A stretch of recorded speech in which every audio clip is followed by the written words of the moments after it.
ॐ श्री गुरुभ्यो नमः। हरिः ॐ। ॐ श्री परमात्मने नमः। श्रीमद्भगवद्गीता अथ द्वितीयोऽध्यायः सांख्ययोगः। संजय उवाच तन्थता कृपयाविष्टम् अश्रुपूर्णाकुलेक्षणम् विषीदन्तमिदं वाक्यम् उवाच मधुसूदनः। श्रीभगवानुवाच कुतस्त्वाकश्मलमिदं विषमे समुपस्थितम् अनार्यजुष्टमस्वर्ग्यम् अकीर्तिकरमर्जुन। क्लैब्यं मास्मगमः पार्थ नैतत्त्वय्युपपद्यते। क्षुद्रं हृदय दौर्बल्यं त्यक्त्वोत्तिष्ठ परन्तप। अर्जुन उवाच कथं भीष्ममहं संख्ये द्रोणं च मधुसूदन इषुभिः प्रतियोत्स्यामि पूजार्हवरिसूदन। गुरून् हत्वा हि महानुभावान् श्रेयो भोक्तुं वैक्षमपीह लोके। हत्वार्थकामांस्तु गुरूनिहैव भुञ्जीय भोगान् रुधिरप्रदिग्धान्। न चैतद्विद्मः कतरन्नो गरीयः यद्वा जयेम यदि वा नो जयेयुः। यानेव हत्वा न जिजीविषामः तेव स्थिताः प्रमुखे धार्तराष्ट्राः। कार्पण्यदोषोपहतः स्वभावः पृच्छामि त्वां धर्मसम्मूढचेताः। यच्छ्रेयस्यान्निश्चितं ब्रूहि तन्मे शिष्यस्तेऽहं शाधिमां त्वां प्रपन्नम्। न हि प्रपश्यामि ममापनुद्यात् यच्छोकमुच्चोषणमिन्द्रियाणाम्। अवाप्य भूमा वसपत्नवृद्धं राज्यं सुराणामपि चाधिपत्यम्।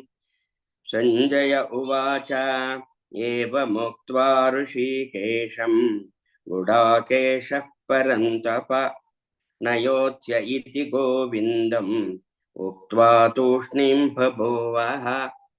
तमुवाच ऋषिकेशः प्रहसन्निव भारत सेनयोरुभयोर्मध्ये विषीदन्तमिदं वचः। श्रीभगवानुवाच अशोच्यानन्वशोचस्त्वं प्रज्ञावादांश्च भाषसे गतासु न गतासूंश्च नानुशोचन्ति पण्डिताः। न त्वेवाहन्नातु जातं न त्वं नेमे जनाधिपाः न चैव न भविष्यामः सर्वे वयमतः परम्। देहिनोऽस्मिन् यथा देहे कौमारं यौवनं जरा तथा देहान्तरप्राप्तिः धीरस्तत्र न मुह्यति। मात्रा स्पर्शास्तु कौन्तेय शीतोष्णसुखदुःखदाः आगमापायिनो नित्याः तां स्थितिक्षस्व भारत। यं हि न व्यथयन्ते ते पुरुषं पुरुषर्षभ समदुःखसुखं धीरं सोमृतत्वाय कल्पते। नासतो विद्यते भावः नाभावो विद्यते सतः उभयोरपि दृष्टोऽन्तः त्वनयोस्तत्त्वदर्शिभिः अविनाशिषु तद्विद्धि येन सर्वमिदं ततं। विनाशमव्ययस्यास्य न कश्चित् कर्तुमर्हति। अन्तवन्त इमे देहा नित्यस्योक्ताः शरीरिणः अनाशिनो प्रमेयस्य तस्माद्युद्धस्व भारत य एनं वेत्ति हन्तारम् यश्चैनं मन्यते हतम् उभौ तौ न विजानीतः नायं हन्ति न हन्यते न जायते म्रियते वा कदाचित् नायं भूत्वा भविता वा न भूयः अजो नित्यः शाश्वतोऽयं पुराणः न हन्यते हन्यमाने शरीरे वेदा विनाशिनं नित्यं य एनमजमं व्ययं कथं स पुरुषः पार्थ कङ्घातयति हन्तिकुं वासांसि जीर्णानि यथा विहाय नवानि गृह्णाति नरोपराणि तथा शरीराणि विहाय जीर्णान्यन्यानि संयाति नवानि देहि नैनं छिन्दन्ति शस्त्राणि नैनं दहति पावकः न चैनं क्लेदयन्त्यापः न शोषयति मारुतः अच्छेद्योऽयमदाह्योऽयम् अक्लेद्यो शोष्य एव च नित्यः सर्वगतस्ताणुः अचलोऽयं सनातनः अव्यक्तोऽयमचिन्त्योऽयम् अविकार्योऽयमुच्यते तस्मादेवं विदित्वैनं नानुशोचितुमर्हसि अथ चैनं नित्यजातं नित्यं वा मन्यसे मृतं तथापि त्वं महाबाहो नैवं शोचितुमर्हसि जातस्य हि ध्रुवो मृत्युः ध्रुवं जन्म मृतस्य च तस्मादपरिहार्येऽर्थे न त्वं शोचितुमर्हसि अव्यक्तादीनि भूतानि व्यक्तमध्यानि भारत अव्यक्तनिधनान्येव तत्र का परिदेवना आश्चर्यवत् पश्यति कश्चिदेनम् आश्चर्यवद्वदति तथैव चान्यः आश्चर्यवच्चैनमन्यः शृणोति श्रुत्वाप्येनं वेद न चैव कश्चित् देहि नित्यमवद्योऽयं देहे सर्वस्य भारत तस्मात् सर्वाणि भूतानि न त्वं शोचितुमर्हसि स्वधर्ममपि चावेक्ष्य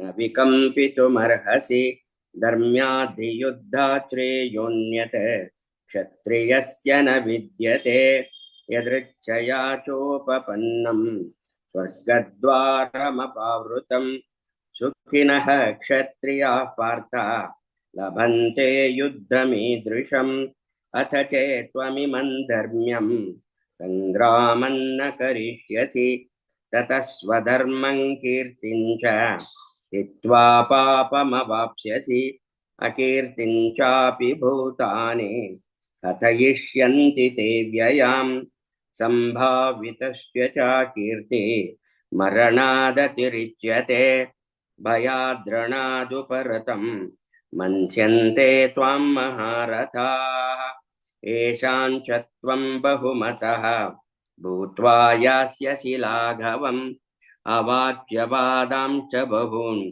वदिष्यन्ति तवाहिताः निन्दन्तस्तव सामर्थ्यं ततो दुःखतरं नु किं हतो वा प्राप्यसि स्वर्गं जित्वा वा भोक्ष्यसे महीं तस्मादुत्तिष्ठ कौन्तेय युद्धाय कृतनिश्चयः सुखदुःखे समे कृत्वा लाभालाभौ जयाजयौ ततो युद्धाय युज्यस्व नैवं पापमवाप्स्यसि एषा ते विहिता साङ्ख्ये बुद्धिर्योगे त्विमां शृणु बुद्ध्या युक्तो यया पार्थ कर्मबन्धं प्रहास्यसि नेहाभिक्रमनाशोऽस्ति प्रत्यवायो न विद्यते स्वल्पमप्यस्य धर्मस्य ध्यायते महतो भयात्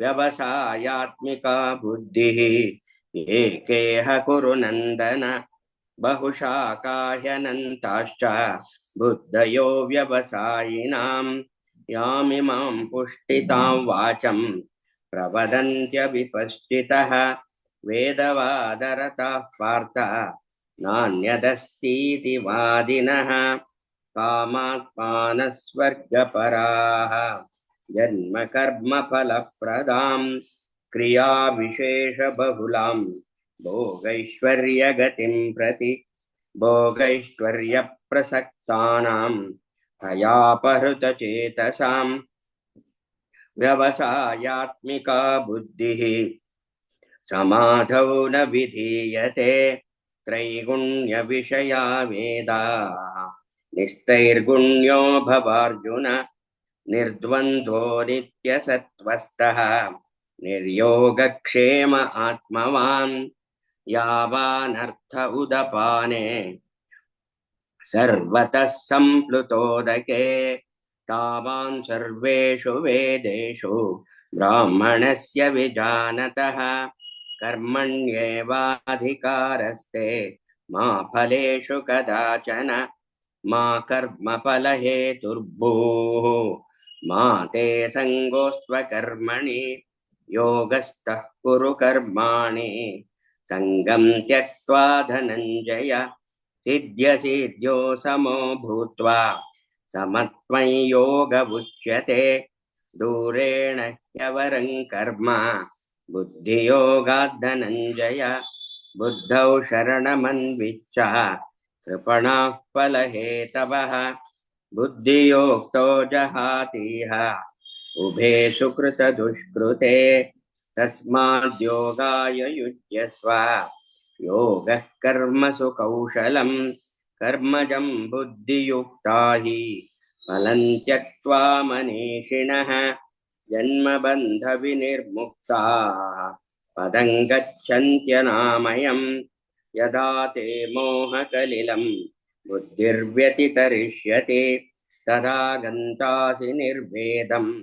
श्रोतव्यस्य श्रुतस्य च श्रुतिभिः प्रपिपन्ना ते यदा स्थास्यति निश्चला समाधावचला बुद्धिः तदा योगमवाप्स्यसि अर्जुन उवाच स्थितप्रज्ञस्य का भाषा समाधिस्तस्य केशव स्थितधि किं प्रभाषेत किमासीतौ व्रजेत किम् श्रीभगवानुवाच प्रजहाति यदा कामान् सर्वान् पार्थमनोगतान् आत्मन्येवात्मना तुष्टः स्थितप्रज्ञस्तदोच्यते दुःखेष्वनुद्विग्नमनाः सुखेषु विगतस्पृहः वीतरागभयक्रोधः चितधीर्मुनिरुच्यते यः सर्वत्रानभिस्नेहः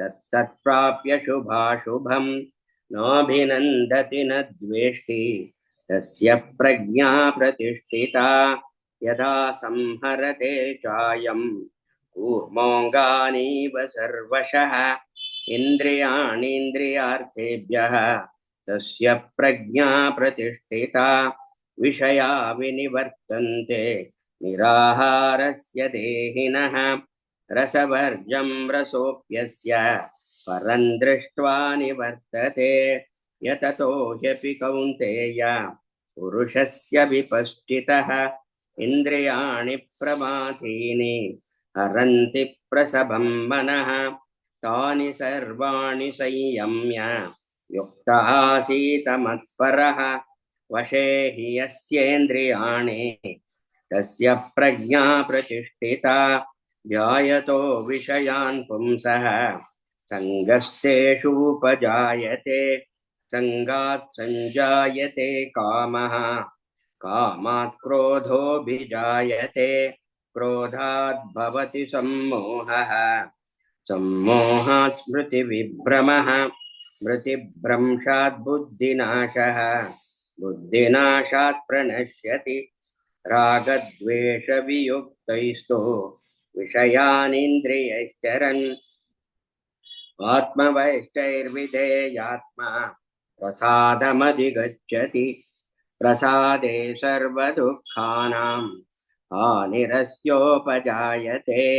प्रसन्नचेतसो ह्याशु बुद्धिः पर्यवतिष्ठते नास्ति बुद्धिरयुक्तस्य न चायुक्तस्य भावना न चाभावयतः शान्तिः अशान्तस्य कुतः सुखम् इन्द्रियाणां हि चरतां यन्मनोनुविधीयते तदस्य हरति प्रज्ञां वायुर्नावमिवाम्भसि तस्माद्यस्य महाबाहो निगृहीतानि सर्वशः इन्द्रियाणीन्द्रियार्थेभ्यः तस्य प्रज्ञा प्रतिष्ठिता या निशा सर्वभूतानां तस्यां जागर्ति संयमे यस्यां जागृति भूतानि सा निशा पश्यतो मुनेः आपूर्यमाणमचलप्रतिष्ठम् समुद्रमापः